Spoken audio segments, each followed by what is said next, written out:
नमस्कार दर्शक बंधु मु आज यही वीडियो रे आपण माननकु कहिबाकू जाउछि कखारु राई किपरि प्रस्तुत करंती। जदि आपण माने केही चैनल रे नुआ थांती चैनल को सब्सक्राइब करंतु एवं पाखरे आसुथिबा बेल आइकन टी ऊपरे प्रेस करी पुनी ऑल नोटिफिकेशंस ऊपरे क्लिक कर दियंतु। ताहेले एमिति जहा भी किछि नुआ नुआ रोसई संबंधी वीडियो अपलोड करिवि सर्वप्रथम आपण माने देखिबाकू पाई परिबे एवं चैनल को यथेष्ट मात्रा रे लाइक शेयर करबाकू मध्य भूलिबेनी।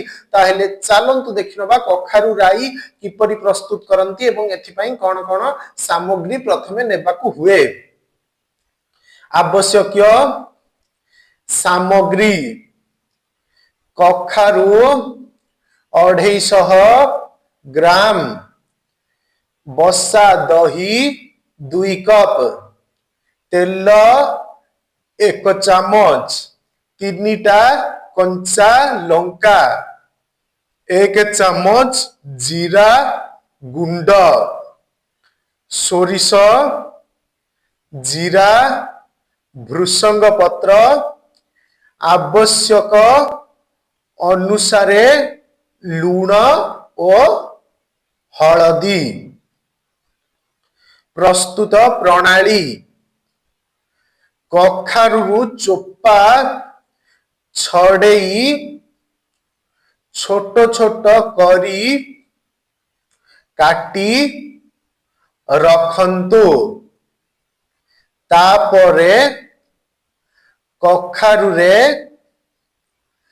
जीरा गुंड और कटा कंचा लंका मिसाई अल्प समय पाई सिझाई दियंतु। कड़ाई रे तेल गरम करी सोरिष, जीरा, भृषंग पत्र फुटाई देई कखारु उपरे ढाली दियंतु।